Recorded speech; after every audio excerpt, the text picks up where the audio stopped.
অস্ত্রোপচারেও হলো না শেষ রক্ষা। ইএম বাইপাস লাগোয়া মেট্রোপলিটনে আক্রান্ত তরুণীর মৃত্যু হলো হাসপাতালে। এনআরএস হাসপাতাল সূত্রে খবর, রাত 2টো নাগাদ আহত তরুণীর মৃত্যু হয়। খাস কলকাতায় ব্যস্ত রাস্তায় তরুণী খুনে শহরের নিরাপত্তা নিয়ে ফের প্রশ্ন উঠল। গতকাল রাতে মেট্রোপলিটনে তরুণীকে ধাওয়া করে ধারালো অস্ত্র দিয়ে কোপানোর অভিযোগ ওঠে নাবালকের বিরুদ্ধে।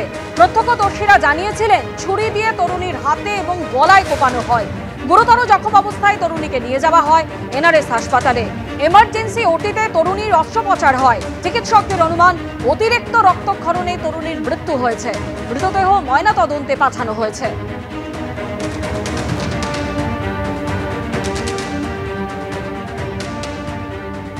বৃহস্পতিবার রাতে ইএম বাইপাসের ধারে যে তরুণী গুরুতর আহত হয় তাকে এনআরএস মেডিকেল কলেজ হাসপাতালের জরুরি বিভাগে নিয়ে আসা হয় এবং তারপরে তাকে এমার্জেন্সি ওটিতে নিয়ে যাওয়া হয়। তবে যেটা হাসপাতাল সূত্রে জানা যাচ্ছে যে গভীর রাতে তার মৃত্যু হয়। অপারেশন করে তাকে বাঁচানোর চেষ্টা করলেও চিকিৎসকরা সফল হননি। তাকে যখন হাসপাতালে নিয়ে আসা হয় গলায় তখন গভীর ক্ষত ছিল। গলা কি দিয়ে কাটা ছিল চিকিৎসকরা না বলতে পারলেও তাদের বক্তব্য যে গভীর ক্ষত থাকায় তাকে দ্রুত এমার্জেন্সি অপারেশন থিয়েটারে নিয়ে যাওয়া হয়। তারপরে রাত 2টো নাগাদ তার মৃত্যু হয়। অপারেশন সফল হলেও তার যে পরিমাণ রক্তক্ষরণ হয়েছিল তাতেই এই মৃত্যু হয়ে থাকতে পারে বলে চিকিৎসকদের অনুমান।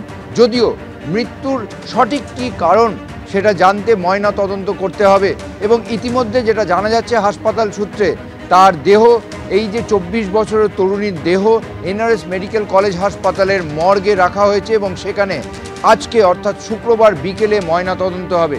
ইতিমধ্যে পুলিশ পদক্ষেপ করেছে এবং এই যে আক্রমণকারী তাদেরকে আটক করেছে, গ্রেপ্তার করেছে, যাদের মধ্যে একজন নাবালক আছে বলেও পুলিশ সূত্রে জানা যাচ্ছে। ক্যামেরায় দীপ্তেন্দু চক্রবর্তীর সঙ্গে ঝিলম করঞ্জাই, এবিপি আনন্দ, কলকাতা। বিবাহ বহির্ভূত সম্পর্কের আক্রোশ থেকেই বাইপাসে হামলা চালিয়ে তরুণীকে খুন নাবালকের। মেট্রোপলিটন কাণ্ডের তদন্তে এমনই দাবি পুলিশ সূত্রে খবর, নিহত তরুণীর সঙ্গে নাবালকের বাবার বিবাহ বহির্ভূত সম্পর্ক ছিল।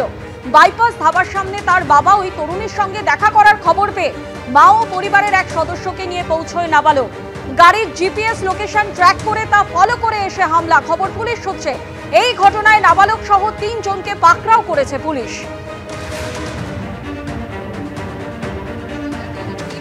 খাস কলকাতায় প্রকাশ্য রাস্তায় হাড়হিম করা হত্যাকাণ্ড।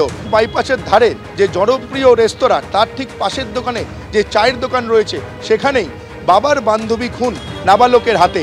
ঠিক এখানেই বৃহস্পতিবার রাত্রিবেলা চা খাচ্ছিলেন এক তরুণী। যে তরুণী প্রয়াত হয়েছেন তার সঙ্গে ছিলেন বিবাহ বহির্ভূত সম্পর্কে জড়িত এক ভদ্রলোক। দুজন এখানে চা খাচ্ছিলেন। ঠিক সেই খবর পেয়েই ভদ্রলোকের ওয়াইফ এবং তার নাবালক পুত্র এবং তাদের সঙ্গে আরও এক সঙ্গী 3 জনে মিলে আসেন। এসে এখানে যে দুজন চা খাচ্ছিলেন তাদের সঙ্গে, সেই তরুণীর সঙ্গে বচসা হয় নাবালকের মায়ের। বচসা হওয়ার পর পরিস্থিতিতে এখানে উত্তেজনা ছড়ায়, উত্তপ্ত হয়ে ওঠে পরিস্থিতি। বচসা হওয়ার পরেই যে নাবালক, সেই নাবালক তার পকেট থেকে ধারালো অস্ত্র বার করে এই তরুণীকে প্রথমে এখানে কোপানোর পর ঠিক এই যে রাস্তা, ইস্টার্ন মেট্রোপলিটন বাইপাসের ধারের যে সার্ভিস রোড, এই রোড ধরে ধাওয়া করেন তরুণীকে। তরুণী প্রাণপণে বাঁচার জন্য এই রাস্তা ধরে ছুটে যাচ্ছিলেন এবং আর্তনাদ করছিলেন, বাঁচাও বাঁচাও চিৎকার করছিলেন।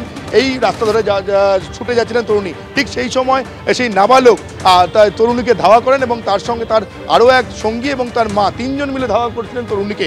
ধাওয়া করার পর ঠিক রাস্তার এখানে আরও একবার কোপ দেন তরুণীকে। কোপ দেওয়ার পর তরুণী প্রাণ ভয়ে পালাতে থাকেন এবং ঠিক সেই সময় ঠিক রাস্তার বাঁদিকে যে দেওয়াল, এই দেওয়ালের মধ্যে ছাটিয়ে তরুণীকে মারধর করা হয়। সেই নাবালক, তার সঙ্গে তার মা এবং আরও এক সঙ্গী, এই যে দেওয়াল দেখতে পাওয়া যাচ্ছে, এই দেওয়ালে ছাটিয়ে মারধর করানো তরুণীকে। এবং যারা প্রত্যক্ষদর্শী তারা যেমনটা জানাচ্ছেন যে তরুণীর গলায় কোপ দেওয়া হয়। রক্তাক্ত অবস্থায় তরুণী এখানে ছটফট করতে থাকেন। স্থানীয় যারা বাসিন্দারা রয়েছেন, প্রত্যক্ষদর্শীরা রয়েছেন, তারা প্রগতি ময়দান থানায় খবর দেন।